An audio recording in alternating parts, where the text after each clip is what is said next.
What happens when the very foundation of your beliefs starts to crack? When the things that you were raised to accept without question suddenly don't make very much sense. Maybe you felt it.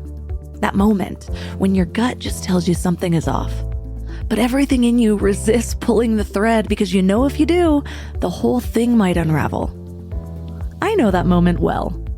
I was raised to believe certain things were absolute. Hell, sin, salvation. The idea that if you followed the rules, you were safe. And if you didn't, eternal torment was waiting. No room for debate, no space for doubt. And to be honest, I always had questions. But for a long time, I was afraid to ask them. I thought maybe I wasn't one of the chosen ones because I had these questions in the first place. And that fear kept me in line. It made me second guess my own thoughts. It made me wonder if I was broken for not being able to just believe, just have faith, like everyone else seemed to. But then life forced me to look closer. To be fair, it's not like the people around me knew what had happened. When they found out that I was sexually active, they didn't ask questions. They didn't wonder how I got there or if I was okay. They just categorized me. A sinner, a lost girl, someone they didn't want their kids hanging out with. And honestly, I needed someone to help me unravel it because at the time, even I didn't realize what had happened to me was an assault. I wasn't even conscious when it happened, but I didn't put that together until years later. And maybe I would have figured it out sooner if someone, anyone, had been curious instead of just writing me off. Maybe if someone had talked to me instead of talking about me, I wouldn't have spent so many years carrying guilt that was never mine to hold. That was the first crack. The moment that I saw how easily love could turn conditional, how quickly grace could be replaced with shame, and how when faith is built on rules instead of actual connection, people get left behind. Still, I didn't just walk away immediately, because what if they were right? That's how deep fear runs. It keeps you tethered to things that don't serve you. It makes you justify pain. It tells you the problem is you. And when you've been conditioned to believe that questioning equals rebellion, even your own intuition feels dangerous. But eventually, I had to ask, what kind of love operates through fear? Why would an all-powerful, all-knowing creator need threats to keep people in line? And if love is supposed to be unconditional, why did it come with so many conditions? I wasn't the only one asking. Right now, millions of people are in the middle of a spiritual reckoning. Church attendance is plummeting. The fastest growing religious group is none. But it's not because people have lost faith. It's because they're done with fear-based spirituality that keeps them small, ashamed, and afraid to think for themselves. At the same time, the loudest voices in religion seem more concerned with power than with actual connection to God. It's not just about personal belief anymore. It's politics. It's legislation. It's shaping entire systems. And the question is, are we willing to look at it for what it really is? Well, today our guest is Brian Recker. He's a former pastor who went through his own deep reckoning with faith. And he spent years unraveling harmful religious teachings, redefining spirituality outside of fear, and helping others reclaim their beliefs in a way that actually leads to freedom. So in this episode, you'll learn why the concept of hell might be more about control than truth, how fear-based faith blocks real spiritual growth, and what it actually means to reclaim your beliefs in a way that serves you. This show is sponsored by BetterHelp. You guys, workplace stress is killing us. 61% of people are dealing with stress levels that are way beyond normal. So if you're feeling it, you are not alone. I used to think I could just push through everything, work harder, sleep less, pretend I had it all figured out. But that approach nearly broke me. I am all about following your joy. If that voice in your head is telling you to make a change, listen to it. Maybe you are ready to quit your job. Maybe you do need to flip your whole life upside down. But either way, you need support and tools to navigate it well. And that's where therapy comes in. Modern therapy teaches you how to set boundaries without feeling guilty, how to manage anxiety before it spirals, how to make big moves from a place of strength instead of desperation. And BetterHelp has over 30,000 therapists and has helped 5 million people worldwide. And you can talk to someone from your couch. No waiting rooms, no awkward scheduling. Therapy gives you the clarity on whether that voice telling you to make a change is your intuition or just the Sunday scaries. But either way, you deserve support. As the largest online therapy provider in the world, BetterHelp can provide access to mental health professionals with a diverse variety of expertise. Unwind from work with BetterHelp. Our listeners get 10% off their first month at betterhelp.com/mindlove. That's BetterHelp, HELP.com/mindlove. Let me ask you something. How much time did you spend last week thinking about what to eat? Planning meals, making grocery lists, wandering around the store like a lost tourist. I used to waste entire Sunday afternoons on this, and it was exhausting. Then I found Hungry Root. Hungry Root fills your cart with personalized picks and plans your week of meals, getting smarter with every order. They have over 15,000 recipes to choose from each week, and most are ready in 15 minutes or less. I'm actually headed to Michigan this week, and I had my Hungry Root order delivered there. So I already know that I have meals ready and plenty of snacks for the kids without scrambling to find a grocery store. It's just handled. And what I love most is their smart cart technology. It learns what I actually like and then recommends groceries, recipes, and supplements just for me. So no more buying spinach that rots in my fridge. They screen out over 200 additives and only source high quality ingredients. The time I've gotten back has just been life-changing.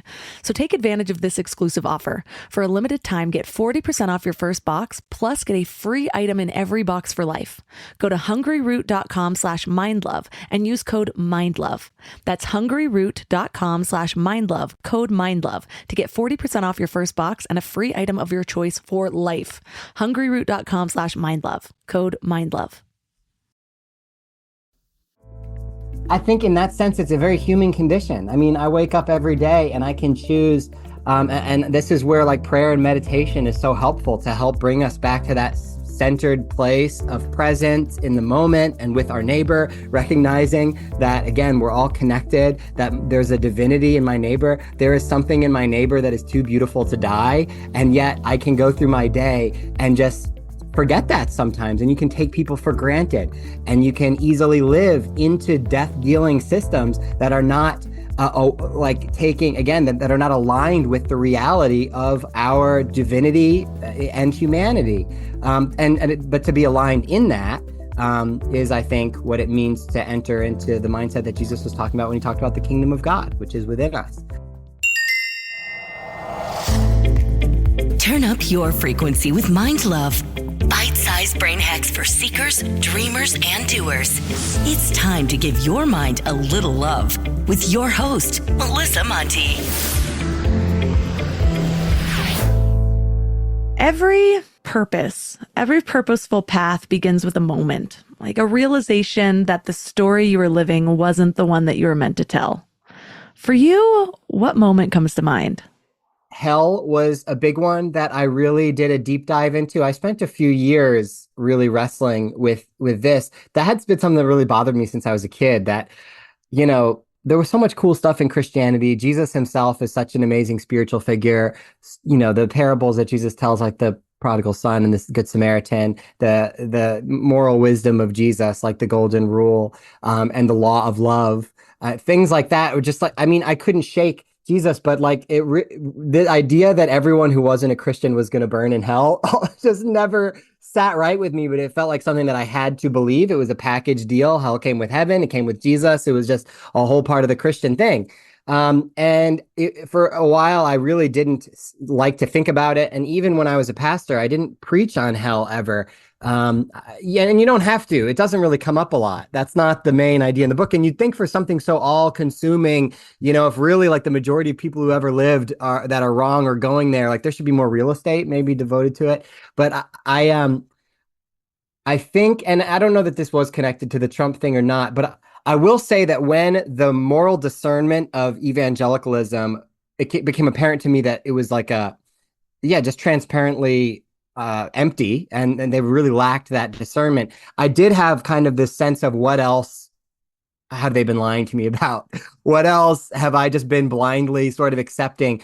The blind accepting of conservatism was, I really was kind of politically thoughtless until Trump, in the sense that I was always told my whole life that to be a good person, to be a good Christian, really conservative ideals are like the right values.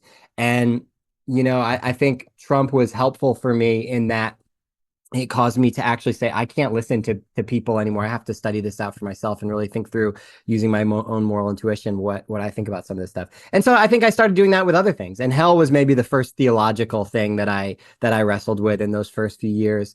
I was getting much more interested in a lot of different justice issues, really becoming aware of my own privilege as a straight white person, and understanding some of the various systemic oppressions that existed, which was not something that was ever talked about or that I was really aware of until I kind of had a bit of an awakening.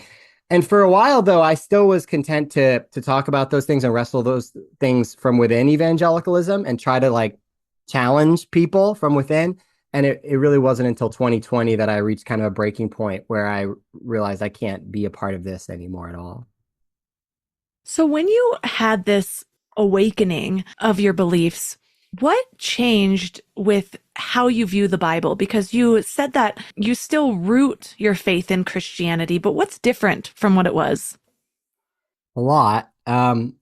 When it comes to the Bible specifically, evangelicals tend to believe in something called inerrancy, which means that there's just no mistakes in the Bible.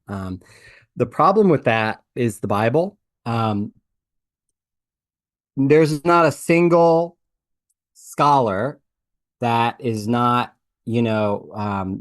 once you take out like the sense of like what dogma demands you believe, any critical Bible scholar is honest about the contradictions within the Bible. And so the Bible doesn't naturally lend itself to that belief. That's a belief that comes from dogma, not the data. And so I think that we respect the Bible best when we receive it for what it is, which is a messy, complicated book that's written over the course of 2,000 years by over 40 different authors, speaking multiple different languages, coming from multiple different cultural viewpoints. And the fact is that they're often in conversation with one another. They often are presenting differing viewpoints.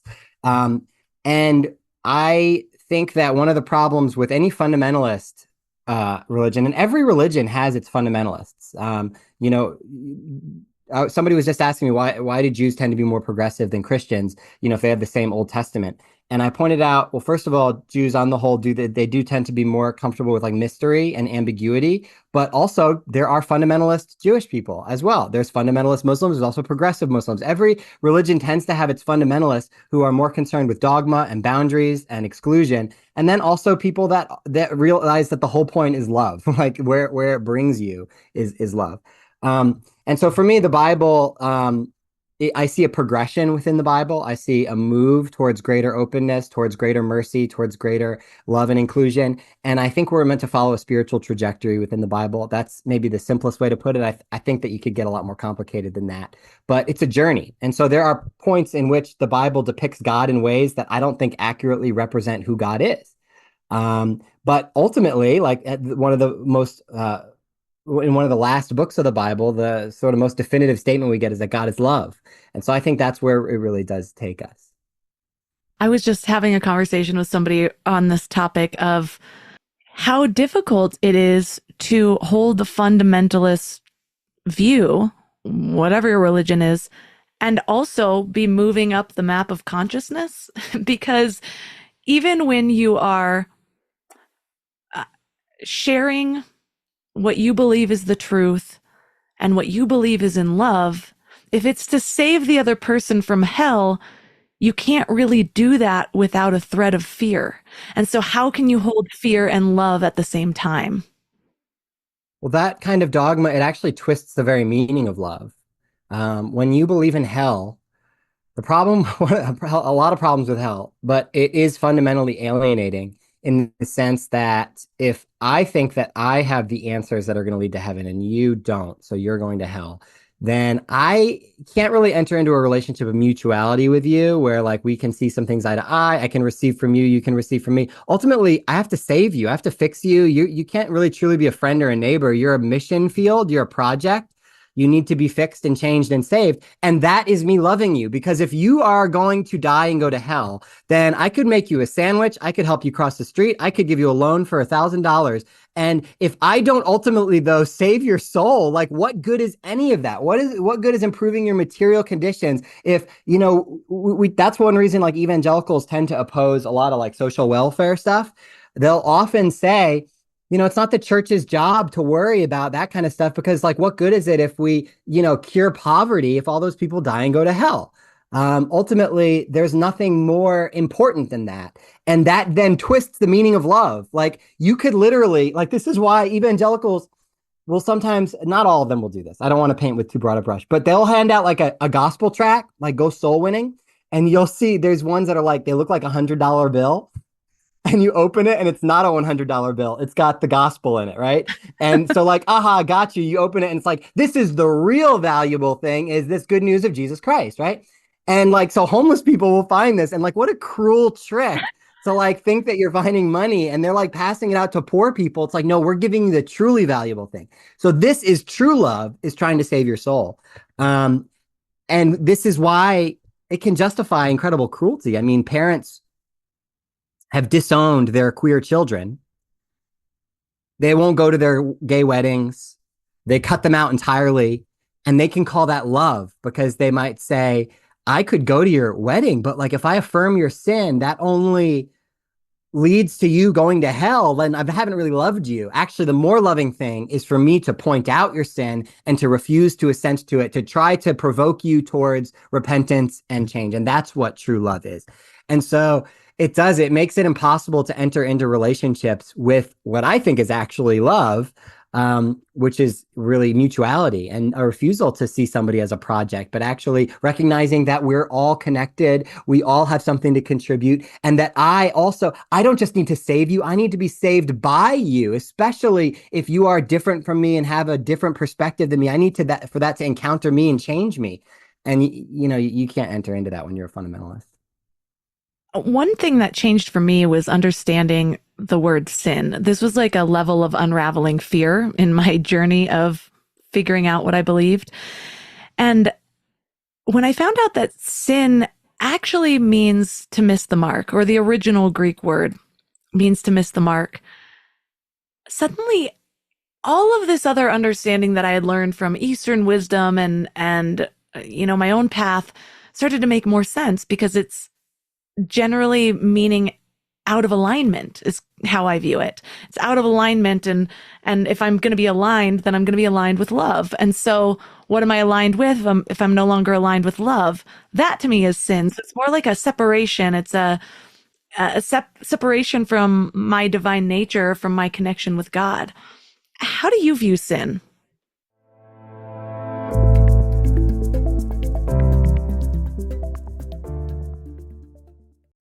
I was just talking to a friend who's been trying to hire someone for 3 months. 3 months! She's been posting on random job boards, scrolling through resumes that make no sense, getting ghosted by candidates. It's a mess. When it comes to hiring, Indeed is all you need. Stop struggling to get your job post seen on other job sites. Indeed's sponsored jobs help you stand out and hire fast. With sponsored jobs, your post jumps to the very top of the page for your relevant candidates so that you can reach the people that you want faster. And it makes a huge difference. According to Indeed data, sponsored jobs posted directly on Indeed have 45% more applications than non-sponsored jobs. One of the things I love about Indeed is that it just makes hiring so fast, because you're not wasting time on platforms where nobody's actually looking. Your job gets in front of real candidates who are actively searching.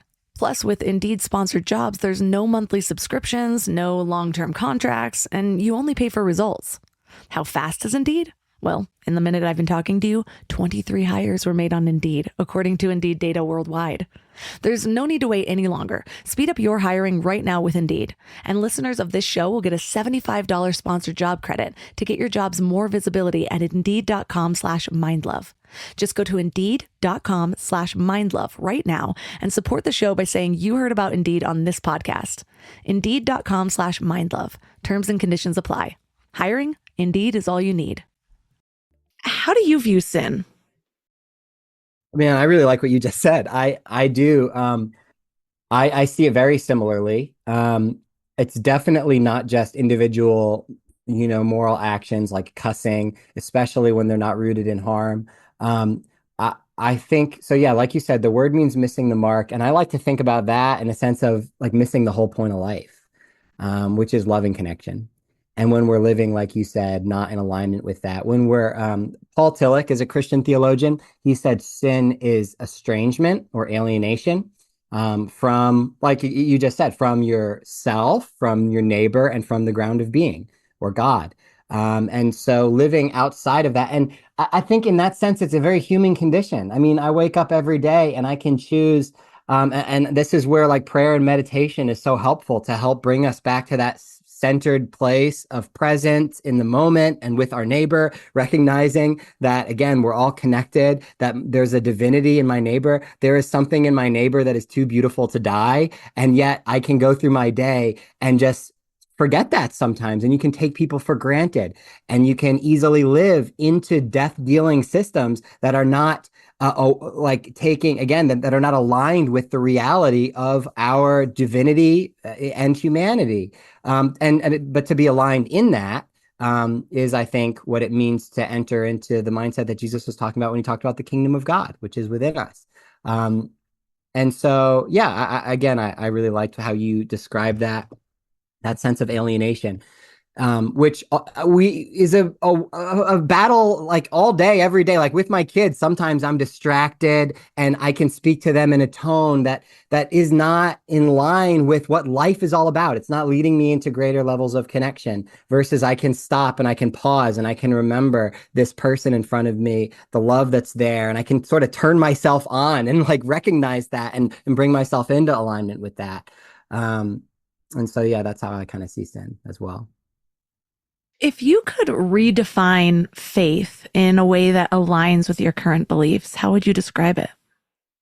So, the classic formulation that you've probably heard if you're a Christian is that we're saved by grace through faith.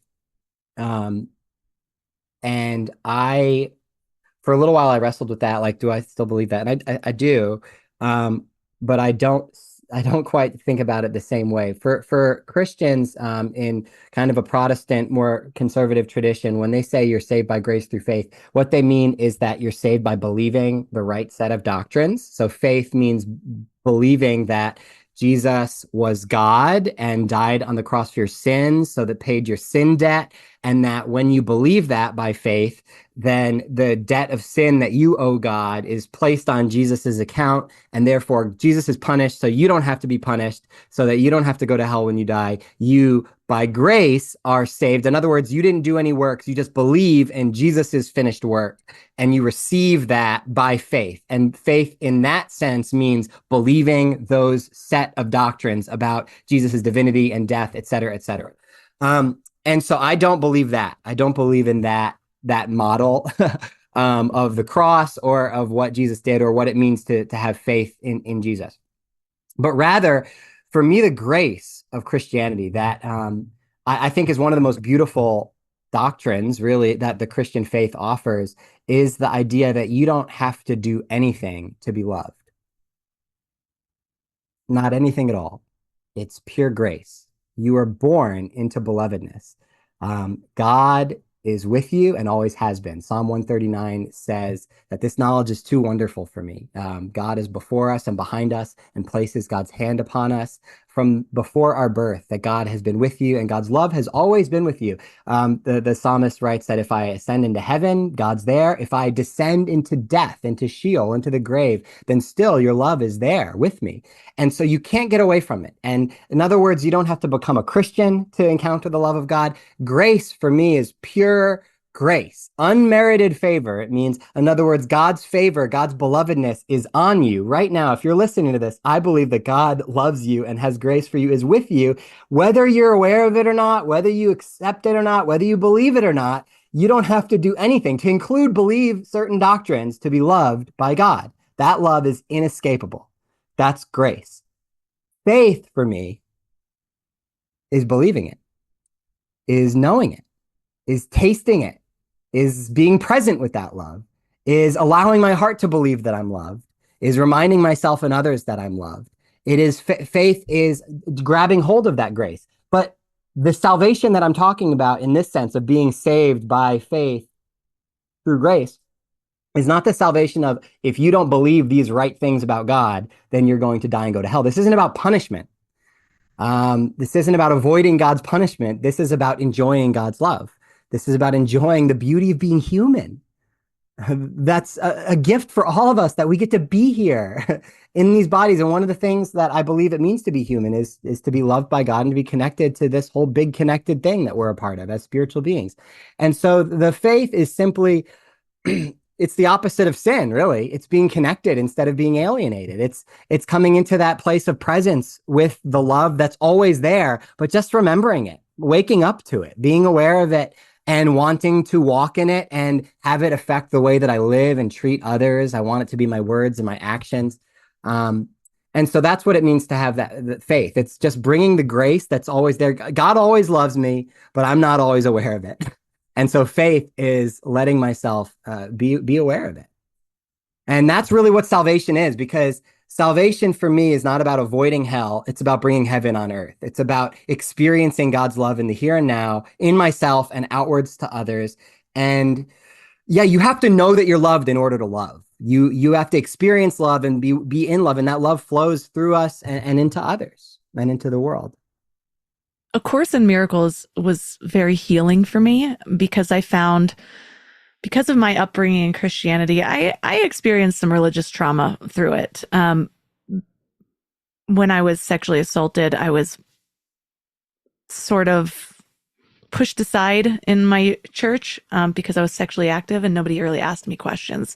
And so I had a lot of resentment towards my faith originally. So when I was going on a broader spiritual path, I found myself in this weird place of not being able to say certain terminologies. I couldn't even really say God. I had to say source or universe for me to feel any connection. And I realized that in being in that place, I was cutting myself off from something. And so I had to heal some of those wordings, and I had to be able to say God if I actually wanted to experience God, even if I was believing I was experiencing source or oneness or whatever it was.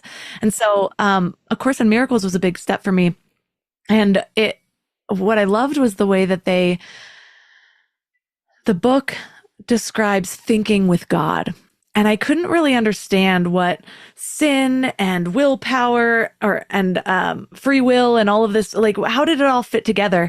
And what you just described there is what I understood through this. It's like, what does it mean to think with God? What does it mean to have your eyes or your mind fixed on God, and sort of filtering life through that, filtering my intuition through that, instead of just like, because people say trust your gut, but I'm sorry, if you've been following the wrong things, or if your heart's hardened, or if you're like you are in all these addictive patterns, then that voice that you're going to hear is not going to be your highest thought. It's not going to be aligned with your highest good or your purpose in this life. It's going to be aligned with whatever hit you need next to fill that addiction or to fill your ego or whatever it is. And so I love the idea of, or fear.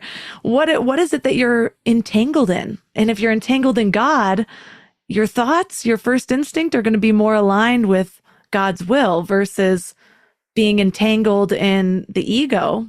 Then your first instinct is going to be more from the ego self. Yeah, I resonate with everything you said. I haven't read The Course in Miracles myself. I have read A Return to Love, which is Marianne Williamson's sort of exposition of it, which I really enjoyed. And so I like everything that I've kind of heard about it, but yeah, I have a copy. It's just so thick, and I have other things that I've read, right?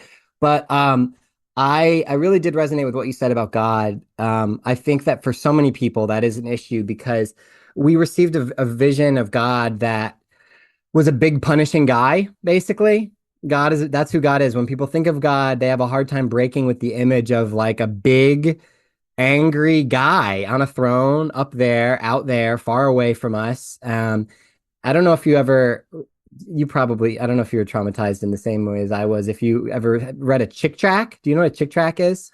No, but I'm curious. Okay, so I already mentioned gospel tracts, like that $100 bill one, but you pass out these tracts to do evangelism. Chick was a guy, Jack Chick. He was a comic artist, and he wrote these comic book little tracks that you pass out, and they were frightening, like horrifying. And almost everyone followed the similar pattern. There were dozens of them, maybe even hundreds. But basically, there's a person and they're doing some sinful thing. They receive the gospel, they reject the gospel, they die, they stand before God. And at the end of almost every chick track, you've got these people cowering before this giant glowing guy on a throne who's just basically like, you're going to hell. And so then the track concludes by basically saying, this doesn't have to be you. You know, you can get saved and go to heaven. But that was like my vision of God. The first time that I started picturing God was based on like those images in this gospel track, this big glowing guy on a throne that's basically like, get away from me. Like you're a sinner and you get away from me.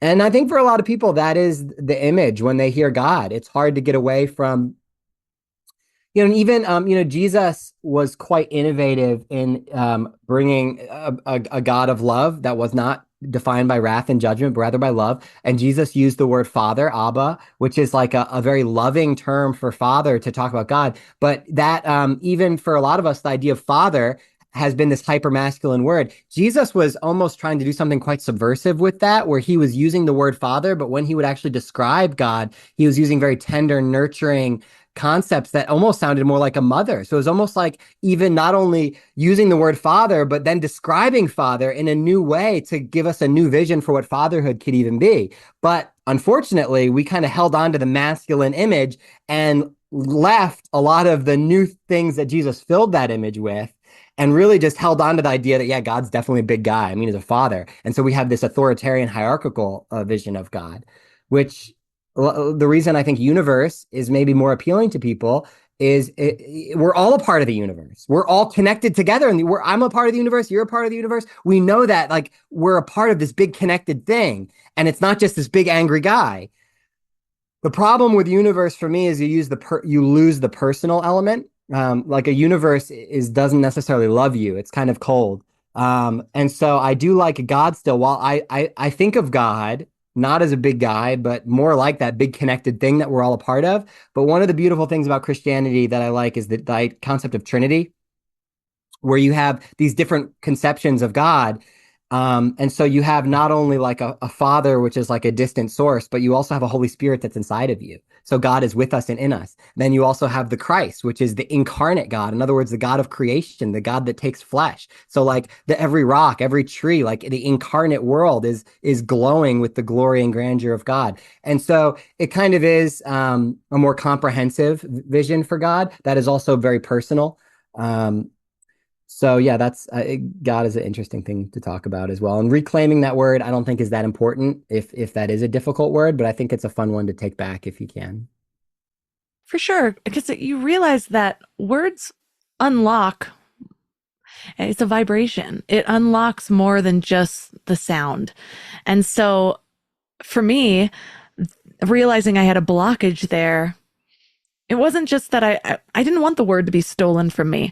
I wanted to see what was there, what else I could experience with my understanding of the creator, everything that is, the Tao, however you want to look at it. And something about universe helped me to see that as the divine matrix. What I've learned from Ram Dass, how he describes the Tao and all that is, that was also a key part in me understanding the role of God. But the Trinity is an interesting one because the word Trinity never actually appears in the Bible, and it was developed later by the early church rather than being explicitly stated in Scripture. How do you reconcile that? So I don't know if I reconcile it as much as I'm pretty comfortable with mystery, and I don't like formulations. I'm pretty opposed to what's known as systematic theology. There's different kind of theological disciplines. Systematic theology is when you go through each category, like a theology of God, a theology of the cross, a theology of Jesus, the Holy Spirit, and you kind of like formulate how each category works, and then it's supposed to all fit together into like one clean system. But the Bible doesn't do that ever. In fact, it really defies that. And when you do that, you end up flattening things to try to force things to fit. And so a lot of those initial formulations, like Christ's dual natures and the Trinity, I think that those conversations are really, really important. And I think that wrestling with, man, there are elements of like Christ's humanity and yet divinity in the Bible. What do we do with that? Let's wrestle with that. I love the conversation. I love the wrestle. What I don't love is when they have to decide, okay, this is exactly how it works. We figured it out. Here's the theological formulation. And if you depart from that, you're a heretic and, we'll probably kill you. That I didn't like. And they did that with the Trinity as well. And so, yeah, it's like, wow, the Bible seems to talk about Jesus like Jesus is God. The Bible talks about like this Father that's God, the God of Jesus. That doesn't make sense. And then the Holy Spirit is God, and Jesus is talking about the Holy Spirit and separate from the Father, which is also God. So, yeah, it never lays out a systematic approach. It doesn't formulate it for us.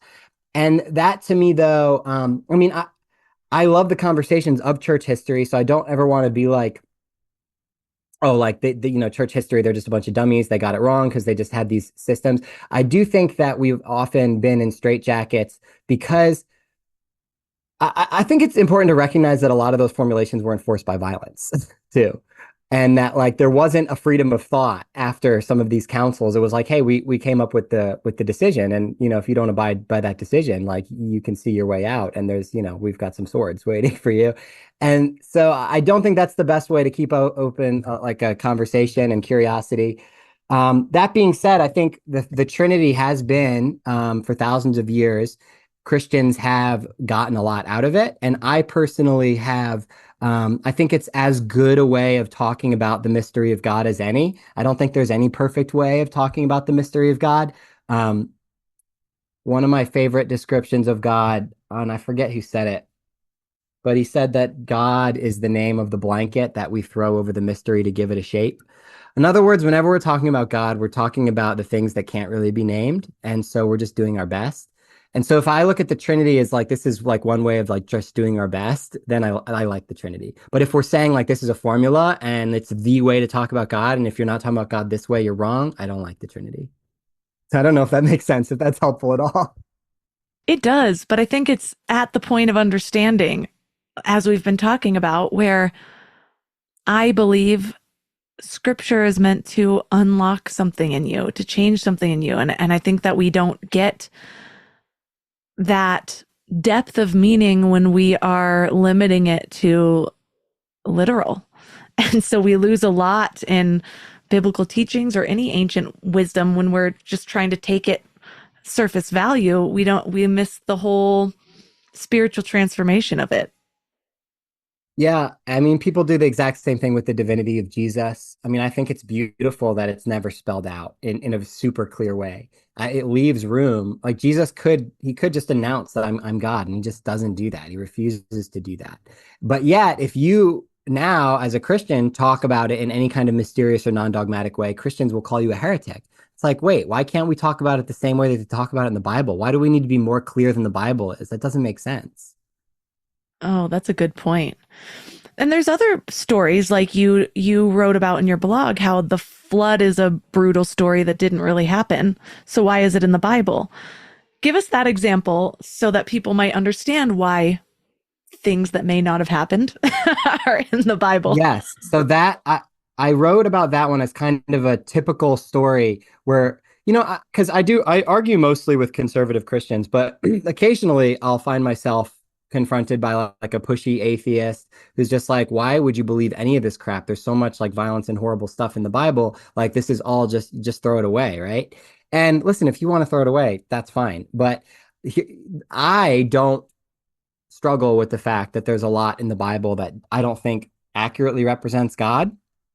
I think the flood is a good example of one of those stories that's pushing us forward in our consciousness. I think the Bible, I like to think about evolution a lot. Like we're all a part of this big evolving story of humanity and the universe. And in the Bible, we see that process. And so one of the things when I studied the flood story that's really interesting, and I don't have this data in front of me, so I might get some of the details wrong, but there were several other flood accounts in the ancient Near East that predate the flood, quite a few. And the Epic of Gilgamesh is the most famous one. The flood story is actually one of the older ones, written hundreds of years after several of these other flood stories. And in other words, most of the readers would have been somewhat familiar with some of these other epic flood stories. And it was almost like the ancient Hebrews were saying, well, here's our version of this classic myth. And so one of the things you can learn is, well, what do they do differently? What are they trying to say different about God in their story to contrast it from what other people were saying God was like? And one of the main things is that in the Epic of Gilgamesh and in several of the other, I think the Babylonian flood account, I forget what it's called, but there's like a bunch of gods fighting. And the flood is this very arbitrary thing that's not based in kind of a covenant relationship with humanity. It is more about like infighting gods. Whereas in the flood story, you have a God who is grieved at the violence of humanity. And so God, while I certainly think that flooding humanity is a very weird thing to do if you're concerned about the violence of humanity, it's like, wait, so your response was to kill all of them? Like that doesn't make sense. But what they're doing is saying like, this is a God who is concerned with who we're becoming and what's happening in the world and with people. And so God, in that story, wipes everybody out with a flood. But then on the other end of it, God seems to grieve again and says, I'm not going to do that anymore. And when God puts the rainbow in the sky for Noah, with the covenant for Noah, it says, I'm placing my bow in the sky. And that idea is the idea of like, I'm putting my bow and arrow, my war bow, I'm hanging it up. In other words, I don't need this weapon of violence anymore. That rainbow is supposed to symbolize essentially God's his warring weapon. And it's like, I don't need that. That was not the best approach. Okay, the violence in the world is a problem, but God does a growth in that story where on the other end of it, God's basically saying wiping out humanity is not the solution to violence. I'm going to put the war bow away. So I don't think that actually happened, but I think this is a mythological story where they're saying something about God, that God is not a violent, capricious God who's going to wipe out humanity. And so I don't think that every time the God character in the Bible does something that we need to put that in our theology of God and say that's what God is like. Actually, sometimes it's actually showing us what God is not like. And so I don't know that I believe God actually did that growth in real life. I think that we did that growth in our consciousness. We recognized that violence, that was not the way. And in that sense, we're able to say, oh, that's not who God is. And so our vision of God grew a little bit. When we move away from those capricious and violent images of God. So that's my best summary of that one without consulting my notes. I don't know if that makes sense, but I think the Bible does that over and over again. And I would say, like, when people like point out the genocide of the Canaanites, I don't think that God commanded genocide. I think that is evidence of, yes, when you are a tribal people, you often think God is on your side, and that justifies all kinds of atrocities. And we know that that's how religion works. But I don't believe that that's who God is. And we get other glimpses later on in the story that tell us that that's not who God is. I'm reminded of, I recently interviewed or a former priest, sort of still a priest, Sean O'Leary, but he wrote a book called Setting God Free from the Caricature We've Created in Our Own Minds. And so he makes the argument, you would love this book. He actually goes through the entire Old Testament in the first half of his book. And he does it. He sets the stage in a way like it's a court case, like people fighting for God and against God, but like bringing you to a conclusion. It's really a cool way to do it. But he basically makes the argument that you can see the mindset of humanity through the depiction of God in the Bible. And so that's why God is supposedly willing to do these atrocious things. That's the time they were living in. Those are the punishments they were used to being given. And so if that's how God is depicted back then, and we don't depict anything like that anymore, is it that God has evolved, or is it just that we are creating a caricature of God through our limiting understanding of what our brain can actually comprehend of the infinite? Absolutely. Yeah, I think what you believe about God says a lot more about you than it says about God. Which is why, many theologians have said what you believe about God is the most important thing about you. And I used to push back against that because to me, that always made it sound like, oh, if you don't believe the right things about God, you're screwed, you're going to be punished, you're going to go to hell. I don't believe that anymore, but I do believe that what you believe about God is very important, because if you believe God is love, you think love is ultimate. If you think God is punishment, then you think punishment is ultimate. Like, you think your rigid dogmas are ultimate. Like, I do think that you become what you worship. Mm. What do you think the church as an institution gets most right? And what do you think it gets most wrong?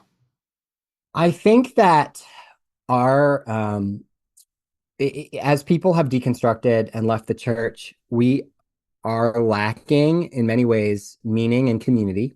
and the church does often provide meaning and community. I think there's a lot of issues with the way that it does those things. So I don't know that I could say that it gets those things exactly right, but I do know that it's as good as most things at providing those things. Like I haven't found a lot better, richer communities. The problem is there were so many boundaries. It's community with an asterisk. If you didn't fit this particular mold, then you couldn't be a part of it, right? Um, that being said, I think people do struggle to replicate the kind of meaning making and the community that they received in church once they've left at the church. Our society doesn't really provide that very well. Most people are pretty lonely.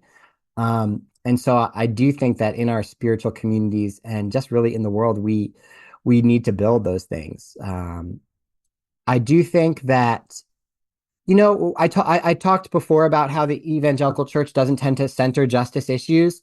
On an individual level, though, churches tend to be very generous in their local communities. They do tend to be pouring into their communities with food banks and various, like most churches, if a person, behind on their electric bill or their rent or their water bill goes in, most churches have a benevolence thing and they try to help people with stuff like that.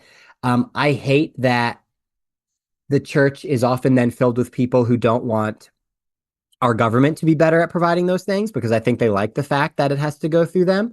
Um, but I think the impulse for generosity is good. I would love to see churches, though, see themselves more as mutual aid societies for their members, where there was more of a sharing of resources like we see in the early church in the book of Acts, as well as community centers for community organizing. Because again, like we are all very individualistic in our society. We're all pretty cut off from one another. And a lot of us, we feel like our society's not doing the right thing, but we don't have the means to get, power together to make meaningful change. And I think the church could be more of that. I don't think many churches are doing that well. I do know some progressive churches that are doing that well. I guess it depends. Yeah, like there's so many different kinds of churches too. Like some churches do that kind of stuff really well. The conservative evangelical church does not do that well at all. Have you had any spiritual encounters that have either confirmed or challenged your beliefs? Yeah. So I had a pretty intense mystical experience where I would say it clarified rather than confirmed. It did clarify things and it did feel like I was going in the right direction. And at that point, I was pretty well into my deconstruction already, certainly.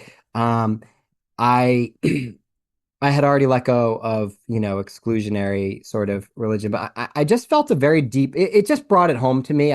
I felt very much connected to the earth, to every creature. I was walking around outside and I kind of felt the history of what I was a part of, that it was inside of me, that it was all part of one big connected thing. It's kind of like hard to even put into words because when you say it out loud, it all sounds kind of obvious and trite, but like I felt it very profoundly in my body during that time.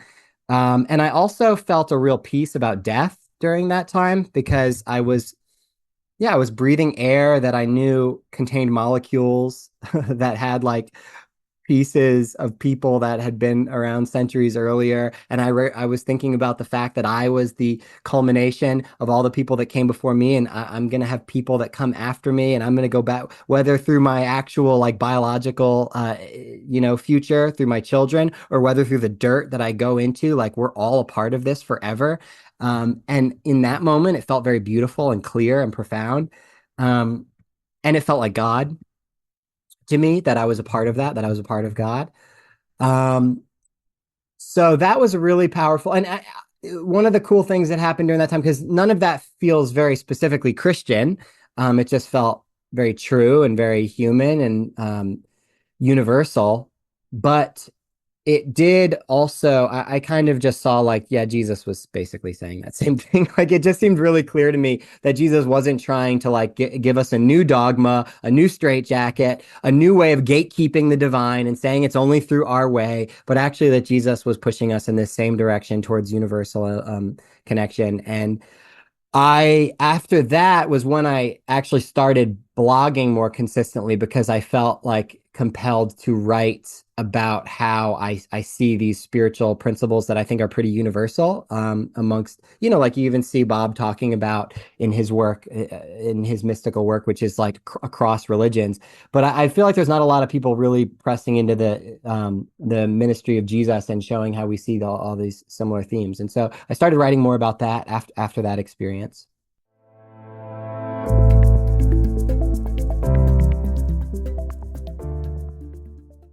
What keeps you with, not attached, but aligned with Christianity as the root of your faith rather than going potentially more broad like Bob Peck did?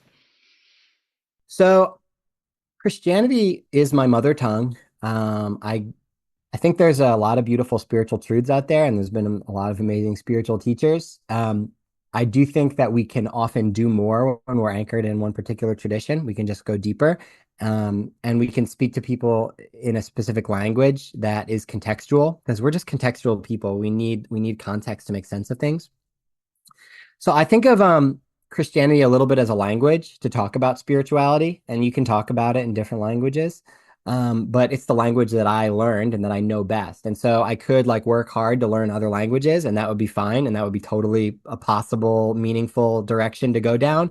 But I don't know if it's laziness or if it's purpose or what, but I feel compelled to continue to go deeper in the tradition that I've already been in and stick with that language that I've been speaking. I've studied the Bible my whole life. And so I've enjoyed, yeah, I think, okay, there's a stubbornness too. Like, I hate the fact that Christianity tends to be represented by some of the worst people. And I don't like that they get to define who Jesus is for people, because I think they're really misrepresenting Jesus. I won't say that they're not Christians. This is actually something I've been thinking about a lot, because, every time I go online and critique something that Christian nationalists are doing, whether it's banning trans people or whatever the case, a lot of people will come in and say, these are not true Christians. And I understand what they're saying. What they're saying is these people are not representing Jesus well. And I agree with that. But I think we have to acknowledge that actually, if you look at Christian history, a lot of bad things have been done in the name of Christianity, to include genocide and colonization and crusades and inquisitions, and all of that stuff is Christianity. I can't say like, well, those weren't real Christians, those weren't real Christians, those weren't real Christians. You'd have to do that with just about everybody. And so I am acknowledging that I'm a part of a tradition that has done a lot of bad shit, and there has been good shit along the way as well. But ultimately, I think that's all of us in humanity. All of us are a part of a long tradition of a lot of bad shit being done. For me, the reason I'm still a Christian is because I do think it would be a net good if Christians were better than they are. And so, in other words, there's already 2.5 billion Christians in the world. Unfortunately, many of them think that being a Christian means believing certain things about Jesus so that they can go to heaven instead of hell when they die. I don't think that's what Christianity is. I think Christianity is in following the way, the spirituality of Jesus, which leads us into deeper love. And I think if 2.5 billion people were imitating the spirituality of Jesus, leading them into deeper love, that would be a net positive for the world. And so I see my mission as speaking about Jesus from within the context of Christianity, because I want Christians to be better at imitating Jesus. And if in my lifetime, Christians were less focused on the afterlife and more focused on loving well in this life, and if I had any small piece to do with that, I would say that would be a life well spent. And so in some ways, I'm finding a lot of purpose and mission in trying to push on Christians to actually, let's represent Jesus better. And so, that's why I guess I'm still a Christian. I don't have to be. I'm not a Christian because I have to be, in order to avoid any kind of punishment, or because this spirituality is better than other spiritualities. But because I think it's a beautiful pathway. Following Jesus is a beautiful thing. And I don't know. Does that answer that question? Does that make sense? What do you think about that? I really appreciate it, because I believe that there are many paths to God. And I believe that it would be impossible to find one story that moves everyone. We all have different life experiences. We all have different belief systems. We all have different traumas. And so different things are going to move each of us. And if we really believe that God is infinite, of course he would create he, she. I have a hard time genderizing God. Mm-hmm. Of course, God would create multiple paths to reach the most amount of people. Otherwise, you're limiting that energy. You're limiting. So I appreciate that you still, because so many people are like, well, now I'm understanding more about this. And so I'm going to they let go of too much, maybe.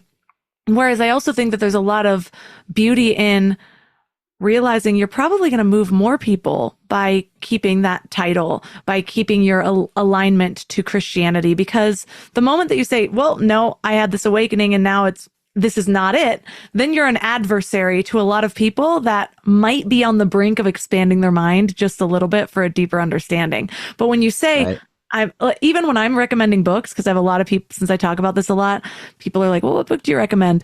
And depending on where they are at will depend on if I recommend Marcus Borg, who still considers himself a Christian despite expanding his mindset about what Jesus was really teaching, versus Bart D. Ehrman, who started as a Correct. devout Christian and then through his understanding kind of gave it all up. And so I'm like, I even meet people where they are depending on which books I'm recommending to them. That's it exactly. And I am speaking to people. And so that's it's the language I'm using this language still because of the context that I'm talking to. And I'm finding favor, and grace in that context. Like I'm finding that I'm helping people in that sense. And if I were to abandon that language and say, okay, I'm not a Christian anymore because I don't believe in these particular theological formulations in the way of historic Christianity, that to me is ceding too much, because I think that nobody gets to decide. Christians have always disagreed about this stuff. There's never been one official position on anything, actually. And why should I leave it to somebody else to determine whether I'm a Christian or not? So yeah, labels in some ways don't matter, but you're right. If somebody was going to read my book that's coming out, knowing that I'm a Christian might help. It might hurt. It might not. It'll make it not the right book for some people, but for other people, the people that I'm hoping to really help move past some of these particular images and ways of being, I think it's still a good idea. It's more than strategy, though. I mean, I'm also a Christian because I'm a part of a Christian community. That's another thing that makes me a Christian, is I'm a part of a church. And so I'm a part of a worshiping community of Christians. And so that's another way that you could define it. What you were saying, I was pulling up a quote from Pierre Teilhard de Chardin. One of my favorite quotes, what you were just saying reminded me of, I'm just going to read it. He says, remain true to yourself, but move ever upward towards greater consciousness and greater love. At the summit, you will find yourself united with all those who from every direction have made the same ascent, for everything that rises must converge. And so I believe that as well, that, man, if you're growing in love, like whichever direction you're coming from, I ultimately do think we're going to the same place. Yeah, I see hell as a place that we end up in our minds, and you can just see when people are living in hell. I know many people in my life that I don't even need a conversation with them to tell that they're still in hell. So I'm curious though, with your new, more expansive understanding, what do you see in the afterlife? Yeah, I don't, I have no idea. Yeah, I don't, I know that it's not punishment. That doesn't make any sense. Um, I think I think probably, if I'm honest, I believe that whatever happens to any of us happens to all of us. I don't know that I think that there's different things that happen to different people. I don't feel dogmatic about that. I think there could be more mystery than I'm aware of, but I think probably we're all headed to the same thing. And I know at the very least that we will all continue to be a part of the big connected thing that we're a part of right now in a different form. Um, I think where Christians struggle is it's been ingrained in us since we were very young to value the continuing of our specific individual personalities. And so that is a challenging thing to let go of the idea of will my specific personality continue and the specific personalities of my loved ones for me to encounter in some very individual, personal way. And I am quite agnostic about that. And that's really the most important question I think that people are asking is like, heaven, I do think that every image that we get in the Bible of heaven is very much a metaphor. Um, I'm a universalist in the sense that I believe we will all return to love. I just don't know if that includes uh, a new version of my individual personality in some glorified state or not, or if that's just a metaphorical way of returning to the love of God. So yeah, I don't know that the Bible's clear about that or that I could be clear about that. What I do have is peace about it because I've been convinced of the love of God and that what we're a part of matters, what we're a part of right now matters. My connection to you, to the earth, to this whole thing matters, and it'll always matter, even if it changes. And I do trust in God, for lack of a better word. I have faith in the love of God that continues beyond death, whatever that looks like. Um, I don't need to fear it. And so I think I'm at peace with that. And that was a little difficult at first when I started to wrestle with like, if there's no hell and what do I believe about heaven? And if I don't believe in these rigid dogmatic ways of thinking, I at first was very scared about the idea of my personality ending. If that's the case. And I don't know that that's the case. Again, I would say I'm agnostic about that. But I know that now I don't think it matters to me that much one way or the other. Um, I have a piece that I'll be a part of God regardless, whatever that looks like. Um, so I don't know. That's probably not the comforting answer that some people were maybe hoping for, but I actually find it very comforting that finally someone is admitting that we don't know what the F is going on. Like yeah, so many people want to be so sure. My belief is I think we reincarnate until our soul is ready for oneness.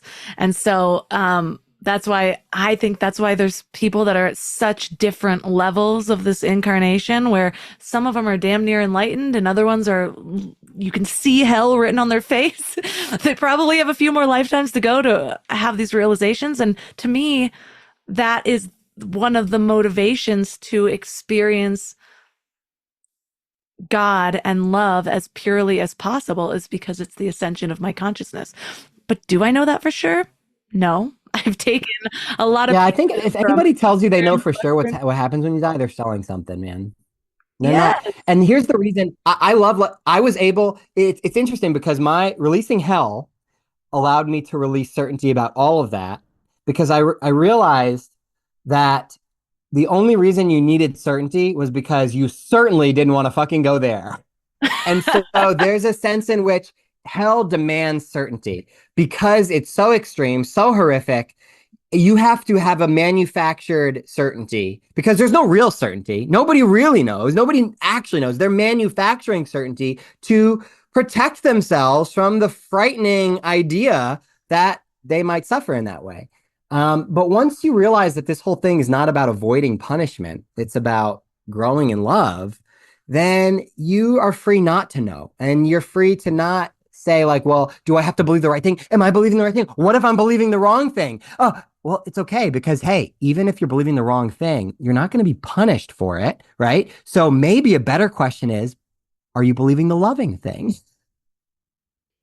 Yes. And so that's where I go with it.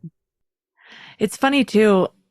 One of the things that I've said over the years is I can't imagine devoting my entire life to a system of faith without questioning as much as possible. When oftentimes those systems of faith sort of demand that you don't question.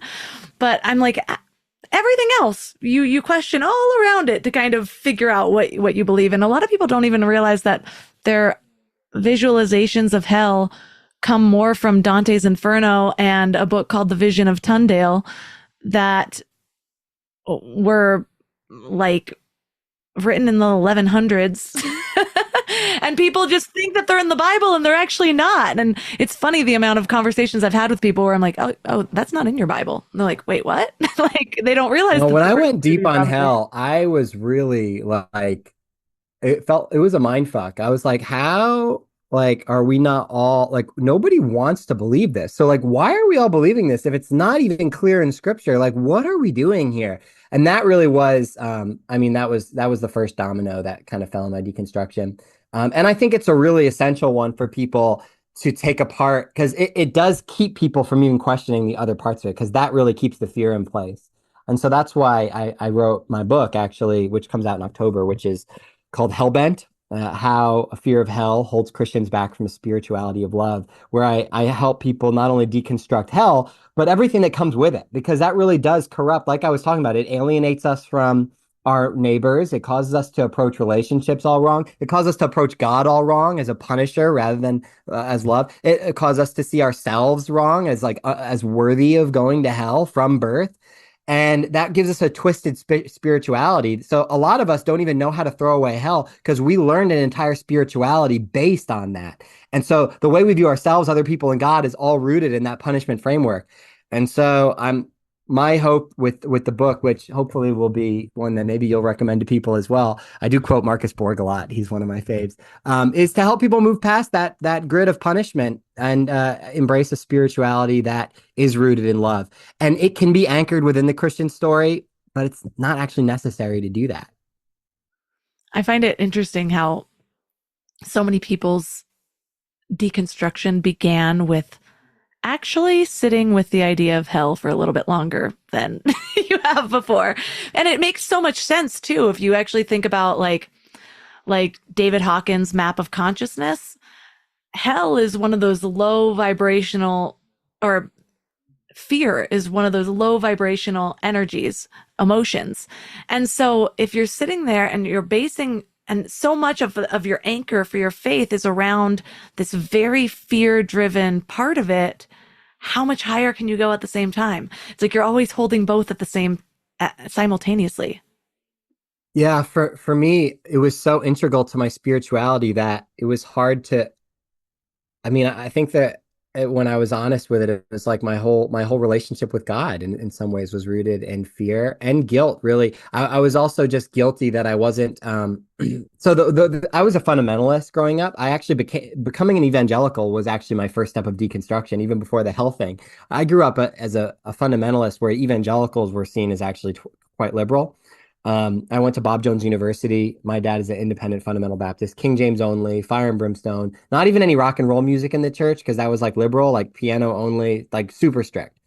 And hell was so foundational for us. And we were always not only being told to be afraid of hell, but also being made to feel guilty that we weren't constantly trying to rescue other people from hell. And so that was really like our whole spirituality was not going to hell ourselves and trying to save everybody else. Um, and I think that even though most people in most like more like kind of contemporary evangelical churches, they're not talking about hell every Sunday, but it's still the story of God that they're receiving. And it is this very black and white thing where it's in the background. And as soon as you question it and say, hey, maybe that's not what it's about, the whole story doesn't make sense. And what they'll often say is, if there's no hell, then why does any of it matter? Why did Jesus die? What's the point of Jesus? Why even be a Christian if there's no hell? In other words, it's not about the positive spirituality that's coming from their walk with Jesus. It really is about avoiding this bad thing. Well, you've given us so much to think about, and I love leaving one thing for my listeners to either sit with or do for the week to bring it all into their reality. What would you leave them with?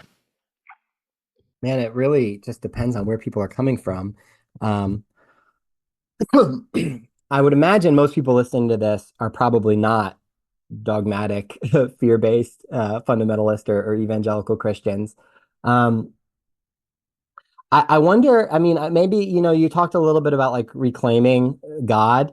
I imagine quite a few people do have Christianity in their background, and maybe they're not sure what to do with it anymore. Um, Maybe they left it, or maybe they're still in it, but they're just trying to figure out, can I still be a Christian and be open-hearted in the ways that I feel? Um, and I think just yeah, I would give you a lot of permission to reclaim whatever you want to reclaim and don't feel any pressure to reclaim anything because it's not better to still say you're a Christian or to not still say you're a Christian. One of those is not morally superior to the other. One doesn't make you more spiritual than the other. That being said, I think that there could be more power in reclaiming some of those things than we've thought about. Like when you decided to hold on to God because it did in fact do something for you. I think you're glad that you get to keep. They didn't get to take that from you, and so I would just say like some of us have like let go of things not because those things couldn't possibly serve us, but because we've like kind of let the worst versions of Christians rob those things of us.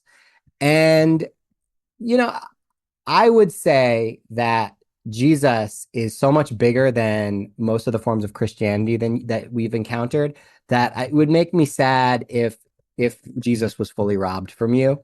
And not that you have to call yourself a follower of Jesus or even a Christian, but if your version of Jesus has been fully defined by, the worst kinds of Christians, I think it's just worth knowing that Jesus wasn't like that, and that there could still be something there worth reclaiming in a lot of these concepts. Don't let people steal them from you if you can still get something out of them. And so maybe that's worth considering is like, what can I reclaim, and would there be joy in that? That's a good one. I like to think of things as an activation. And when I decided that words can be activations, then I also decided that no one's ever going to take a word from me through connotation. I was just going to redefine them in whatever way is most helpful to me in my life and my path. So thank you so much for that. And for listeners that are interested in following along, I know you share so many good things on social media. Where can they find you online? So my Instagram is at BE Recker, Recker. And my Substack, where I write just about weekly. And the majority of what I do is lately I've been writing meditations going through the life and ministry and teachings of Jesus, showing how he was pointing us towards a universalist, inclusive, liberative, connection-based, love-based spirituality. And so if that sounds interesting to you, kind of reclaiming some of that Jesus stuff, my Substack is called Beloved, and I believe the URL is brianrecker.substack.com. And so you could follow me there as well. And be on the lookout in October 2025, my book Hellbent comes out. And so that could be helpful for some of you trying to leave behind some fear-based, punishment-centered versions of Christianity. All the links from this episode will be at mindlove.com/392. Your challenge for this week is to take a closer look at the story you've been living on, especially the ones you never chose, the ones handed to you, the ones you absorbed before you even knew to question them. Maybe it's the belief that you have to follow certain rules to be worthy of love. Maybe it's the idea that questioning is dangerous, or that if you don't believe the right thing, you're lost. Maybe it's a story about who you are, based on someone else's judgment of you. Whatever it is, this week, I want you to put it under the microscope. Because if you don't examine the story that's running your life, you will keep playing it out, whether or not it serves you. That's why I created The Story Alchemist. And I swear, this tool feels like magic. This is an AI-powered tool that I created on my own. I bet you didn't know I was that much of a geek, or maybe you do.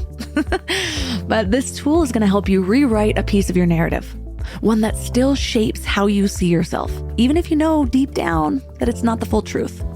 So here's how it works. You're going to answer a few quick questions about your experience and how you want to feel, and my AI tool will craft a personalized reframe. It's a new, more empowering way to see this part of your story, and you'll walk away with a shift in perspective that helps you move forward with clarity and confidence. So it's not about pretending your past didn't happen, but it is about reclaiming your truth in a way that moves you forward.